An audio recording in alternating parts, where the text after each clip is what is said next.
श्री शिवाय नमस्तुभ्यम हर हर महादेव। दोस्तों 14 अगस्त 2024 को पड़ रही बुधवार नवमी तिथि। दोस्तों यह जो बुधवार है श्रावण महीने में पड़ने वाला सबसे बड़ा बुधवार है, क्योंकि यह श्रावण माह के दिनों में पड़ रहा है, जिसका बहुत ही बड़ा और विशेष महत्व होता है। और ऐसा दिन पूरे साल में सिर्फ एक ही बार आता है।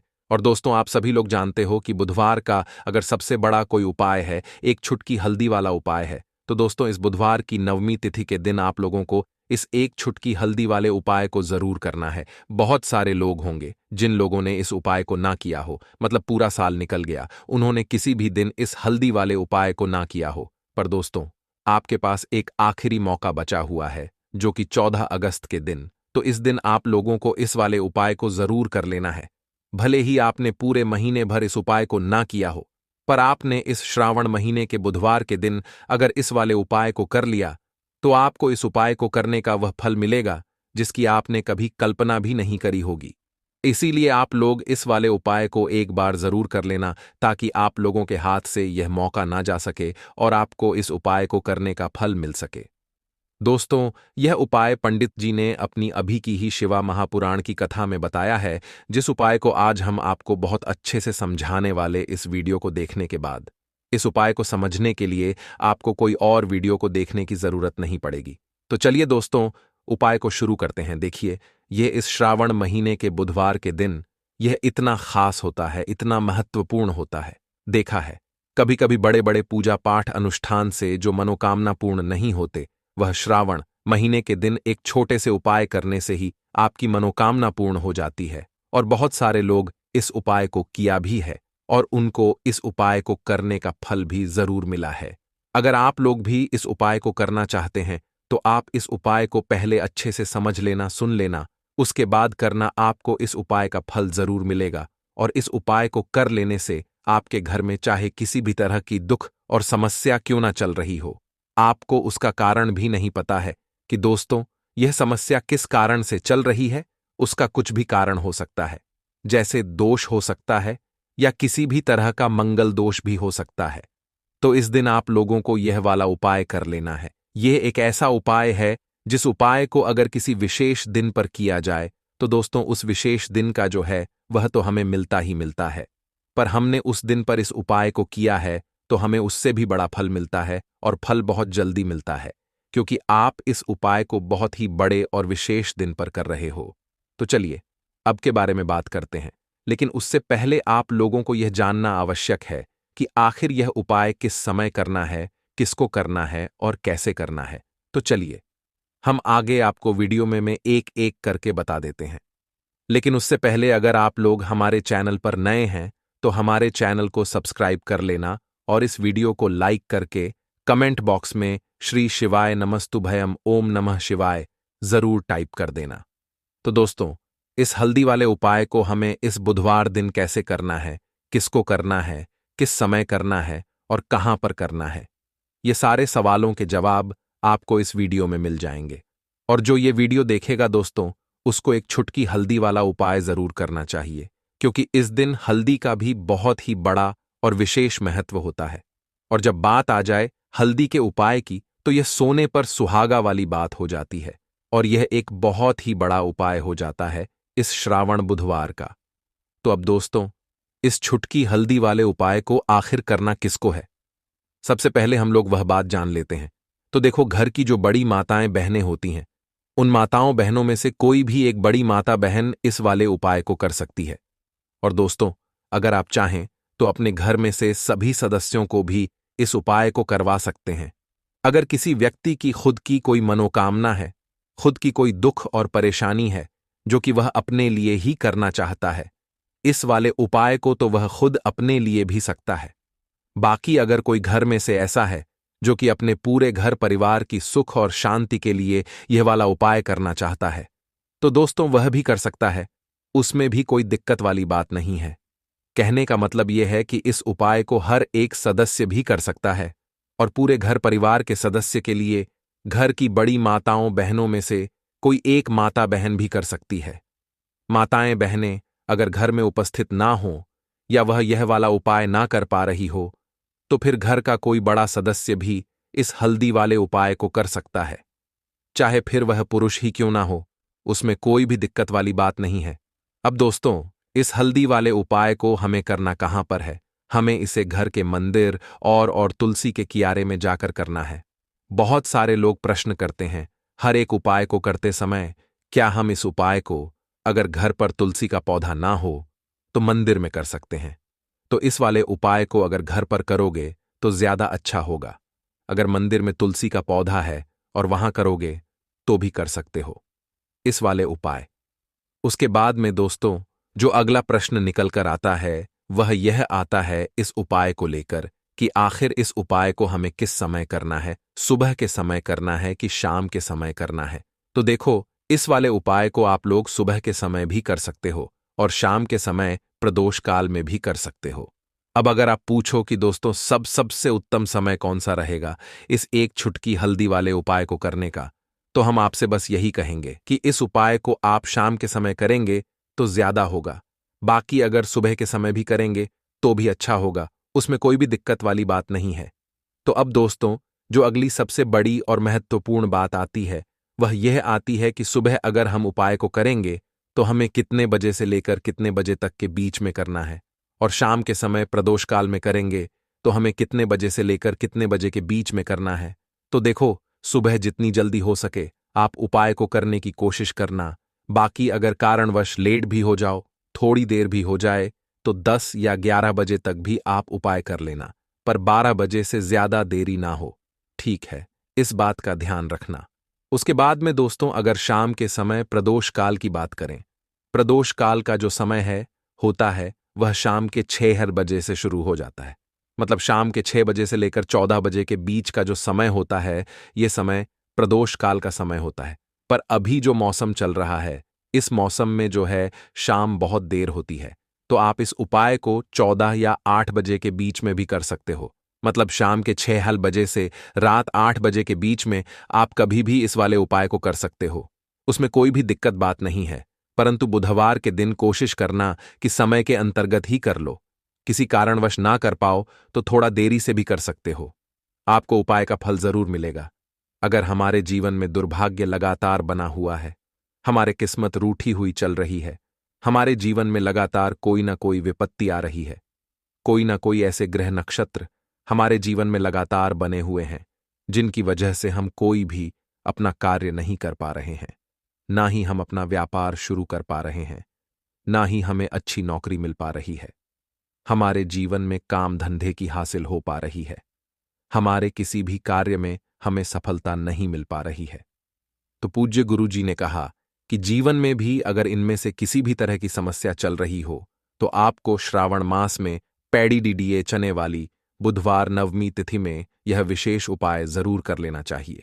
तो चलिए जानते हैं इस विशेष उपाय के बारे में, लेकिन उससे पहले एक प्रार्थना है। अगर आप चैनल पर नए हैं तो कृपया चैनल को सब्सक्राइब अवश्य कर लें।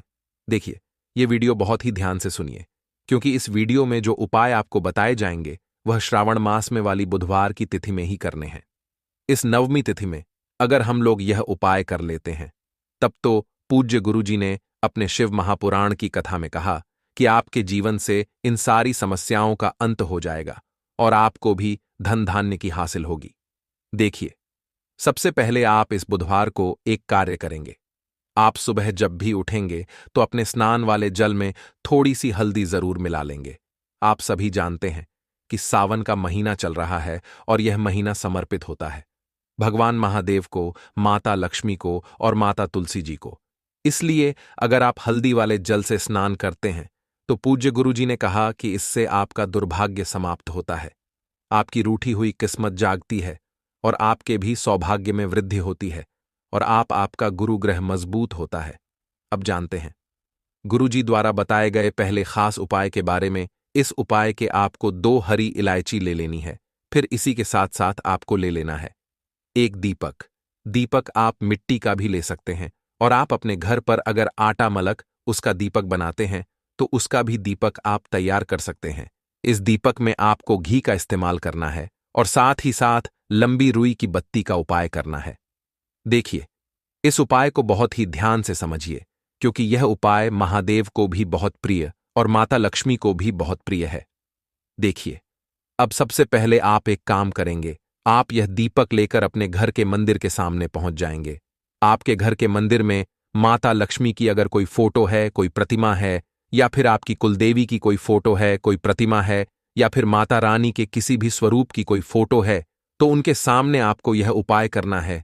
आधा उपाय आप अपने घर के मंदिर में करेंगे और आधा शिवाल में जाकर करेंगे।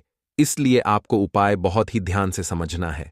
देखिए, अब माता रानी के सामने सबसे पहले आप थोड़े से चावल डाल दीजिए और उन्हीं चावलों के ऊपर यह दीपक रख दीजिए। इस दीपक को रखने के बाद इसमें थोड़ी सी आप पीसी हुई हल्दी डाल दीजिए। थोड़ी सी शुद्ध पीसी हुई हल्दी इस दीपक में डाल दीजिए। उसके बाद आप यह दीपक प्रज्वलित कर दीजिए और वहीं दीपक के सामने बैठकर, यानी माता रानी के सामने बैठकर, आप कम से कम 11 बार या 21 बार या 21 बार या 108 बार, जितना भी आपके पास टाइम हो बार, आप ओम महालक्ष्मी नमः इस मंत्र का स्मरण कर लीजिए। मंत्र का स्मरण करने के बाद आपके पास जो 2 हरी इलायची है, उनमें से एक हरी इलायची आपको इसी दीपक में डाल लेनी है और माता लक्ष्मी से प्रार्थना कर लेनी है कि मेरे जीवन में जो धन धान्य की कमी चल रही है, मेरे जीवन में जो सौभाग्य में वृद्धि नहीं हो पा रही है, दुर्भाग्य लगातार बना हुआ है, तो आपके जीवन में धन से संबंधित जो समस्या चल रही है, उसको दूर करने के लिए माता रानी से कर लेनी है। फिर इसके बाद आपको यह दूसरी हरी इलायची और थोड़ा सा शहद लेकर पहुंच जाना है शिवालय। देखिए, यह उपाय आप शाम के समय में ही करेंगे। शिवालय पहुंचने के बाद इस दूसरी हरी इलायची को आप शहद में डुबो लेंगे। चारों तरफ से इस हरी इलायची में शहद लगा लेंगे और फिर यह हरी इलायची आपको शिवलिंग के ऊपर समर्पित कर देना है। शिवलिंग के सामने बैठकर आपको महादेव से प्रार्थना कर लेनी है कि आपके जीवन धन से संबंधित कोई समस्या चल रही है या आपकी कोई विशेष मनोकामना है जो परिपूर्ण नहीं हो पा रही है, तो महादेव से उस मनोकामना को परिपूर्ण करने के लिए प्रार्थना कर लेनी है। और श्री शिवाय नमस्तुभ्यम का कम से कम 108 बार जाप करने के बाद फिर वापस अपने घर आ जाना है। पूज्य गुरुजी ने कहा कि अगर आप इस बुधवार नवमी तिथि में इस अचूक उपाय को कर लेते हैं तो आप जीवन से भी धन की समस्या हमेशा के लिए समाप्त हो जाएगी और आपको भी माता लक्ष्मी की कृपा हासिल होगी। अब इसके बाद बात करते हैं गुरुजी द्वारा बताए गए दूसरे खास उपाय के बारे में। देखिए, इस उपाय के लिए आपको 1 लोटा जल ले लेना है। फिर इसी के साथ आपको ले लेना है थोड़ा सा गुड़। आप 1 टुकड़ा या 2 टुकड़े गुड़ के ले लीजिएगा और इस गुड़ को इस 1 लोटे जल में डाल लीजिएगा। फिर इसी के साथ को थोड़ी सी पीसी हुई शुद्ध हल्दी ले लेनी है। 1 या 2 चुटकी शुद्ध पीसी हुई हल्दी ले लीजिएगा और इसको भी इसी 1 लोटे जल में डाल लीजिएगा। अब आपका यह 1 लोटे जल का मिश्रण तैयार हो गया। इस 1 लोटे जल को लेकर आप पहुंच जाएंगे अपने घर पर जो माता तुलसी का पौधा है उसके सामने। अगर आप अपने घर की छत पर माता तुलसी का पौधा रखे हुए हैं तो वहां पहुंच जाएगा और यह 1 लोटा जल माता तुलसी के पौधे में आपको समर्पित करते हैं और ओम नमो भगवते वासुदेवा या फिर ओम महालक्ष्मी नमः, इन दोनों में से किसी भी एक मंत्र का लगातार स्मरण करते जाना है। धीरे धीरे जल समर्पित करते जाइए और इन दोनों में से किसी भी एक मंत्र का कम से कम 11 बार या फिर अधिक से अधिक 108 बार जाप कर लीजिए। फिर वहीं तुलसी जी के पौधे के सामने बैठकर आपके जीवन में जो धन धान्य से संबंधित समस्या चल रही है या फिर आपके घर में बहुत ज्यादा होता है, शांति नहीं है, आपके जीवन में दुर्भाग्य आपके जीवन में है, आपकी किस्मत आपसे रूठी हुई है, तो इन सभी समस्याओं के लिए माता तुलसी से और भगवान रायाण से और महादेव से प्रार्थना कर लेनी है और फिर उसके बाद वापस आ जाना है। पूज्य गुरुजी ने कहा कि श्रावण मास में तुलसी जी के पौधे का बहुत ही विशेष महत्व होता है, इसलिए अगर हम इस महीने में तुलसी जी के सामने कुछ विशेष करते हैं, उनकी पूजा करते हैं, उनकी आराधना करते हैं, तो इससे माता तुलसी हमारे जीवन में धन धान्य के भंडार भर देती है। हल्दी समर्पित करने से माता तुलसी हमसे अति शीघ्र प्रसन्न होती है, इसलिए हल्दी आपको इसे 1 लोटे जल में जरूर मिलानी है। तो चलिए बढ़ाते हैं अगले उपाय की ओर। देखो, यदि आपके जीवन में आर्थिक संकट बहुत अधिक हो रहे हैं, धन की समस्या लगातार जीवन में बनी हुई, 1-1 रुपयों को हासिल करने के लिए आपको बहुत अधिक KDDDA मेहनत कर रहे हैं, तो आज रात्रि में सोने से पहले आपको यह एक चमत्कारी दीपक का उपाय अवश्य करना है। या फिर यदि आपका जो व्यापार है, बिजनेस है, दुकान है, वह अच्छे से नहीं चल पा रही है, तो आज रात्रि में इस विशेष दीपक का उपाय आपको अवश्य करना चाहिए। देखो दोस्तों, दीपक हमारे घर में सभी नकारात्मक शक्ति को बाहर करता है। यह उपाय आपको साल में केवल एक बार करने का ही मौका मिलता है। केवल और केवल नवमी पर ही इस उपाय को किया जाता है। देखिए, इस उपाय के लिए आपको तुलसी जी की जो सूखी लकड़ी होती है उसे ले लेना है।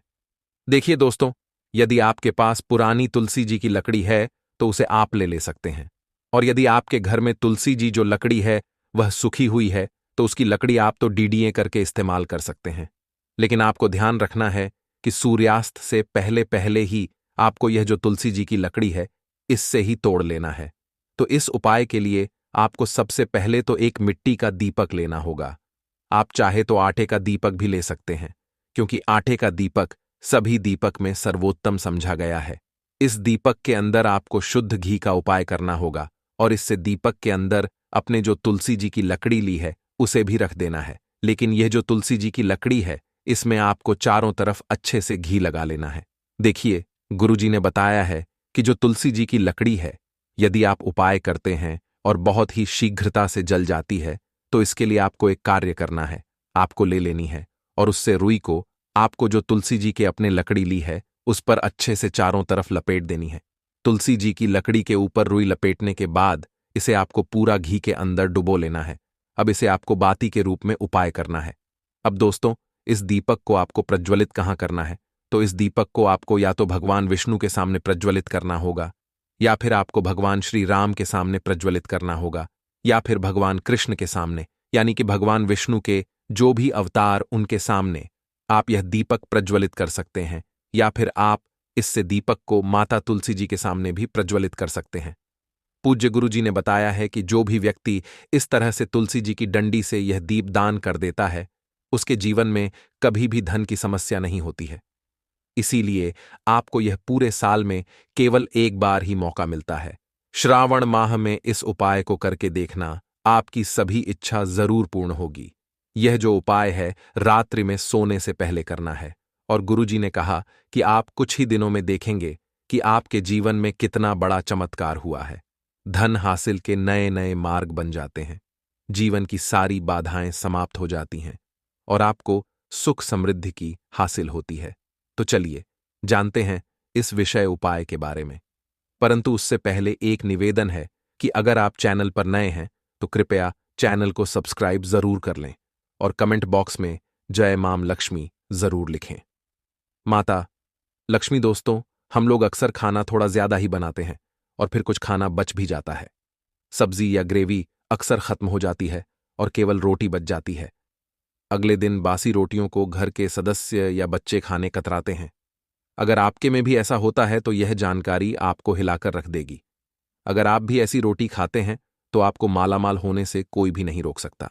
इसी के साथ ही इस वीडियो में हम जानेंगे कुछ ऐसी गलतियों के बारे में जो अगर आपके घर में भी महिलाएं करती हैं तो आज ही बंद कर दें, वरना पूरा घर हो जाएगा नष्ट। तो पूरी जानकारी के लिए इस वीडियो को अंत तक जरूर देखिएगा। दोस्तों, रसोई घर में यह गलती कभी भी नहीं करनी चाहिए। यकीन, शास्त्रों द्वारा रसोई में इन गलतियों को करने वाला व्यक्ति हर हाल में वह निर्धन हो जाता है, उसे गरीबी का सामना करना पड़ता है, पूरे परिवार को इसका खामियाजा भुगतना पड़ता है।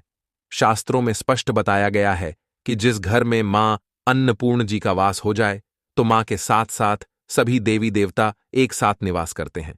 ऐसा करने वालों के घर में अनाज का भंडार धन दौलत से भरा रहता है। जिस भी व्यक्ति के घर में यह गलतियां अगर होती तो इसे आप मामूली न समझे और ना ही नजरअंदाज करने की गलती करें।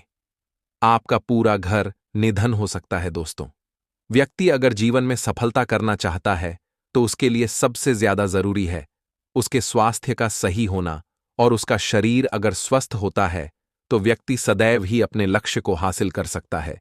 ऐसे में शास्त्रों के अनुसार अगर आपका रसोई घर अच्छा है, उसमें यह गलती नहीं होती है, तो मां अन्नपूर्णा आपसे प्रसन्न हो जाती है, आपको मालामाल कर देती है। तो चलिए जानते हैं कौन सी है वह गलतियां हैं। परंतु उससे पहले दोस्तों, आपसे रिक्वेस्ट है कि वीडियो को लाइक करें, अपने दोस्तों के साथ शेयर करें, और अगर आपने अभी तक चैनल को सब्सक्राइब नहीं किया तो सब्सक्राइब करके बेल आइकॉन जरूर प्रेस करें। दोस्तों, नंबर 1, महिलाएं ऐसी होती हैं जो खाना बनाने से पहले स्नान नहीं करती, हाथ पांव नहीं धोती, रसोई घर में खाना बनाते समय इधर उधर जैसे बाल में या मुंह पर हाथ लगाती है और फिर बगैर हाथ धोए बिना हाथों को साफ किया खाना बनाती है, तो ऐसे में खाना दूषित हो जाता है। इस तरह का खाना खाने पर घर परिवार में बीमारी आती है। माता अन्नपूर्णा जी नाराज हो जाती हैं। ऐसे घरों में दरिद्रता का वास हो जाता है। ऐसे घर में रहने वाले वे कामयाबी हासिल नहीं कर पाते और राहु केतु का भी बुरा प्रभाव पड़ता है। इसीलिए गलती कभी भी नहीं करनी ही चाहिए। सदैव स्वच्छ हाथों से ही खाना बनाना चाहिए। ऐसा करना माता अन्नपूर्णा को अति प्रसन्न करती है। दोस्तों, नंबर 2, शास्त्र में बताया गया है, जहां पर महिलाएं भोजन बनाती हैं, वह स्थान स्वच्छ ना हो तो राहु केतु का बुरा प्रभाव पड़ता ही है, साथ ही क्षण भी रुष्ट हो जाते हैं। ऐसे घर में कमाने वाले व्यक्ति पर बुरा असर होता है। पूरा हर धीरे धीरे निर्धनता का शिकार होता चला जाता है। इसीलिए घर सदैव साफ सुथरा रखना चाहिए और गंगा जल से छिड़काव जरूर करना चाहिए। ऐसा करने से माता अन्नपूर्णा आकर्षित होती है और आपको आपके हर कार्य में कामयाबी मिलेगी। साथ ही उसके परिवार के हर सदस्य को उनके काम में कामयाबी मिलती है। नंबर 3, दोस्तों, अपने घर में धारदार चीज नहीं रखनी चाहिए। इससे परिवार में तनाव बढ़ता है और झगड़े आदि होने लगते हैं। ऐसे में रसोई घर में 1 या 2 से ज्यादा चाकू छुरी नहीं रखने चाहिए, ऐसे जिसका आप उपाय नहीं करते हैं, परंतु आपने अब तक रसोई घर में उसे रखा हुआ है, तो ऐसे ही बेकार परिधि होती है। इससे काफी बुरा प्रभाव पड़ता है। नंबर 4, रसोई घर के सामने जूते, चप्पल, झाड़ू, पोछा कभी भी नहीं रखना चाहिए। इससे माता अन्नपूर्णा नाराज होती है और पूरे घर को गरीबी का सामना करना पड़ता है। इसे पाप भी समझा जाता है। इसीलिए आपको कभी भी चप्पल, जूते या झाड़ू, पोंछा घर के सामने नहीं रखनी चाहिए, क्योंकि इससे गौर अनर्थ हो सकता है और माता नाराज हो सकती है। नंबर 5, रसोई घर में खाना बनाते समय में महिलाओं को भोजन झूठा नहीं करना चाहिए। ऐसा करने मां अन्नपूर्णा जी का पूर्ण अपमान होता है। इससे घर में दरिद्रता का वास हो जाता है और माता लक्ष्मी भी घर से रूठकर चली जाती है। बहुत सी महिलाएं खाना बनाते समय खाने में नमक या मसाले चेक करने के लिए भी खाने लगती हैं। ऐसा नहीं करना। शुभता का ख्याल रखें और खाना बनाते समय पूरे खाने को कभी भी झूठा ना करें, क्योंकि ऐसे में उनका अपमान समझा जाता है। घर की सुख शांति भंग हो जाती है। इसीलिए अगर आप खाना बनाएं तो सबसे पहले आप खाने को थोड़ा कहीं पर चढ़ा दें, थोड़ा सा किसी को खिला दें, तब भी आप भोजन छंट सकते हैं। नंबर 6, अगर बार बार आपके भोजन में बाल निकल आते हैं, इसे आप मामूली न समझे। ऐसा समझा जाता है कि खाने में बार बार बाल आना राहु केतु का बुरा प्रभाव होता है। ऐसा घर सदैव निधन का निधन ही रहता है। खाने में कभी भी बाल नहीं आना चाहिए, क्योंकि यह मां अन्नपूर्णा का सबसे बड़ा अपमान समझा जाता है। यह घोर अनर्थ समझा जाता है। में शुद्धता भी भंग हो जाती है और परिवार को भयंकर बीमारियों का सामना करना पड़ सकता है। यह भूलकर भी ना करें। और खाना बनाते समय सदैव औरतों को अपने बाल बांधकर ही खाना बनाना चाहिए। दोस्त, वास्तुशास्त्र के अनुसार कुछ वस्तुएं ऐसी है जो रसोई घर में बिल्कुल भी नहीं रखनी चाहिए। इन्हें रखने से परेशानियों में वृद्धि भी होने लगती है। नंबर 1, शीशा। घर को सुंदर रखने के लिए कुछ लोग किचन में शीशा लगा देते हैं, परंतु शास्त्र की माने तो रसोई घर में शीशे का उपाय नहीं करना चाहिए। ऐसा इसलिए कि क्योंकि किचन में चूल्हा अग्निदेव का सूचक समझा जाता है। अगर शीशे में अग्नि का प्रतिबिंब दिख जाता है तो घर में अशुभ समझा जाता है। इसके कारण घर में कलह क्लेश बढ़ाने लगते हैं। इसी के साथ साथ घर की आर्थिक स्थिति भी बिगड़ने लगती है। तो यह गलती आप ना करें। नंबर 2, गूंथा हुआ आटा। कई बार महिलाएं किचन में रोटी बनाने को गूं हुआ आटा या बचा हुआ आटा फ्रिज में छोड़ देती हैं और सुबह उसी का उपाय रोटी बनाने के लिए करती हैं। वास्तु के अनुसार यह सही नहीं होता। रसोई घर में घूं हुआ आटा रखने से शनि और राहु का नकारात्मक प्रभाव पड़ने लगता है। इसी का से जीवन में अनेक तरह की समस्याएं होने लगती हैं।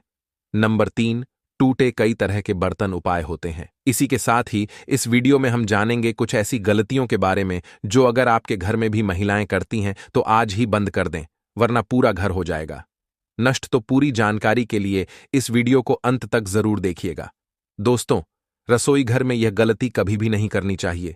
यकीन, शास्त्रों द्वारा रसोई में इन गलतियों को करने वाला व्यक्ति हर हाल में वह निर्धन हो जाता है, उसे गरीबी का सामना करना पड़ता है, पूरे परिवार को इसका खामियाजा भुगतना पड़ता है। शास्त्रों में स्पष्ट बताया गया है कि जिस घर में मां अन्नपूर्ण जी का वास हो जाए तो मां के साथ साथ सभी देवी देवता एक साथ निवास करते हैं। ऐसा करने वालों के घर में अनाज का भंडार धन दौलत से भरा रहता है। जिस भी व्यक्ति के घर में यह गलतियां अगर होती तो इसे आप मामूली न समझे और ना ही नजरअंदाज करने की गलती करें। आपका पूरा घर निधन हो सकता है। दोस्तों, व्यक्ति अगर जीवन में सफलता करना चाहता है तो उसके लिए सबसे ज्यादा जरूरी है उसके स्वास्थ्य का सही होना, और उसका शरीर अगर स्वस्थ होता है तो व्यक्ति सदैव ही अपने लक्ष्य को हासिल कर सकता है। ऐसे में शास्त्रों के अनुसार अगर आपका रसोई घर अच्छा है, उसमें यह गलती नहीं होती है, तो मां अन्नपूर्णा आपसे प्रसन्न हो जाती है, आपको मालामाल कर देती है। तो चलिए जानते हैं कौन सी है वह गलतियां हैं। परंतु उससे पहले दोस्तों, आपसे रिक्वेस्ट है कि वीडियो को लाइक करें, अपने दोस्तों के साथ शेयर करें, और अगर आपने अभी तक चैनल को सब्सक्राइब नहीं किया तो सब्सक्राइब करके बेल आइकॉन जरूर प्रेस करें। दोस्तों, नंबर 1, महिलाएं ऐसी होती हैं जो खाना बनाने से पहले स्नान नहीं करती, हाथ पांव नहीं धोती, रसोई घर में खाना बनाते समय इधर उधर जैसे बाल में या मुंह पर हाथ लगाती है और फिर बगैर हाथ धोए बिना हाथों को साफ किया खाना बनाती है। तो ऐसे में खाना दूषित हो जाता है। इस तरह का खाना खाने पर घर परिवार में बीमारी आती है। माता अन्नपूर्णा जी नाराज हो जाती हैं। ऐसे घरों में दरिद्रता का वास हो जाता है। ऐसे घर में रहने वाले वे कामयाबी हासिल नहीं कर पाते और राहु केतु का भी बुरा प्रभाव पड़ता है। इसीलिए गलती कभी भी नहीं करनी ही चाहिए। सदैव स्वच्छ हाथों से ही खाना बनाना चाहिए। ऐसा करना माता अन्नपूर्णा को अति प्रसन्न करती है। दोस्तों, नंबर 2, शास्त्र में बताया गया है जहां पर महिलाएं भोजन बनाती हैं वह स्थान स्वच्छ ना हो तो राहु केतु का बुरा प्रभाव पड़ता ही है, साथ ही क्षण भी रुष्ट हो जाते हैं। ऐसे घर में कमाने वाले व्यक्ति पर बुरा असर होता है। पूरा हर धीरे धीरे निर्धनता का शिकार होता चला जाता है। इसीलिए घर सदैव साफ सुथरा रखना चाहिए और गंगा जल से छिड़काव जरूर करना चाहिए। ऐसा करने से माता अन्नपूर्णा आकर्षित होती है और आपको आपके हर कार्य में कामयाबी मिलेगी। साथ ही उसके परिवार के हर सदस्य को उनके काम में कामयाबी मिलती है। नंबर 3, दोस्तों, अपने घर में धारदार चीज नहीं रखनी चाहिए। इससे परिवार में तनाव बढ़ता है और झगड़े आदि होने लगते हैं। ऐसे में रसोई घर में 1 या 2 से ज्यादा चाकू छुरी नहीं रखने चाहिए, ऐसे जिसका आप उपाय नहीं करते हैं, परंतु आपने अब तक रसोई घर में उसे रखा हुआ है, तो ऐसे ही बेकार परिधि होती है। इससे काफी बुरा प्रभाव पड़ता है। नंबर 4, रसोई घर के सामने जूते, चप्पल, झाड़ू, पोछा कभी भी नहीं रखना चाहिए। इससे माता अन्नपूर्णा नाराज होती है और पूरे घर को गरीबी का सामना करना पड़ता है। इसे पाप भी समझा जाता है। इसीलिए आपको कभी भी चप्पल, जूते या झाड़ू, पोंछा घर के सामने नहीं रखनी चाहिए, क्योंकि इससे गौर अनर्थ हो सकता है और माता नाराज हो सकती है। नंबर 5, रसोई घर में खाना बनाते समय में महिलाओं को भोजन झूठा नहीं करना चाहिए। ऐसा करने मां अन्नपूर्णा जी का पूर्ण अपमान होता है। इससे घर में दरिद्रता का वास हो जाता है और माता लक्ष्मी भी घर से रूठकर चली जाती है। बहुत सी महिलाएं खाना बनाते समय खाने में नमक या मसाले चेक करने के लिए भी खाने लगती हैं। ऐसा नहीं करना।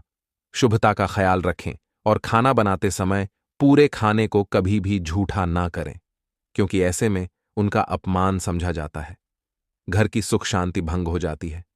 इसीलिए अगर आप खाना बनाएं तो सबसे पहले आप खाने को थोड़ा कहीं पर चढ़ा दें, थोड़ा सा किसी को खिला दें, तब भी आप भोजन छट सकते हैं। नंबर 6, अगर बार बार आपके भोजन में बाल निकल आते हैं, इसे आप मामूली न समझे। ऐसा समझा जाता है कि खाने में बार बार बाल आना राहु केतु का बुरा प्रभाव होता है। ऐसा घर सदैव निधन का निधन ही रहता है। खाने में कभी भी बाल नहीं आना चाहिए, क्योंकि यह मां अन्नपूर्णा का सबसे बड़ा अपमान समझा जाता है। यह घोर अनर्थ समझा जाता है। में शुद्धता भी भंग हो जाती है और परिवार को भयंकर बीमारियों का सामना करना पड़ सकता है। यह भूलकर भी ना करें और खाना बनाते समय सदैव औरतों को अपने बाल बांधकर ही खाना बनाना चाहिए। दोस्त, वास्तुशास्त्र के अनुसार कुछ वस्तुएं ऐसी है जो रसोई घर में बिल्कुल भी नहीं रखनी चाहिए। इन्हें रखने से परेशानियों में वृद्धि भी होने लगती है। नंबर 1, शीशा। घर को सुंदर रखने के लिए कुछ लोग किचन में शीशा लगा देते हैं, परंतु शास्त्र की माने तो रसोई घर में शीशे का उपाय नहीं करना चाहिए। ऐसा इसलिए कि क्योंकि किचन में चूल्हा अग्निदेव का सूचक समझा जाता है। अगर शीशे में अग्नि का प्रतिबिंब दिख जाता है तो घर में अशुभ समझा जाता है। इसके कारण घर में कलह क्लेश बढ़ाने लगते हैं। इसी के साथ साथ घर की आर्थिक स्थिति भी बिगड़ने लगती है। तो यह गलती आप ना करें। नंबर 2, गूंथा हुआ आटा। कई बार महिलाएं किचन में रोटी बनाने को गूं हुआ आटा या बचा हुआ आटा फ्रिज में छोड़ देती हैं और सुबह उसी का उपाय रोटी बनाने के लिए करती है। वास्तु के अनुसार यह सही नहीं होता। रसोई घर में घूं हुआ आटा रखने से शनि और राहु का नकारात्मक प्रभाव पड़ने लगता है। इसी का से जीवन में अनेक तरह की समस्याएं होने लगती हैं। नंबर 3, टूटे कई तरह के बर्तन उपाय होते हैं।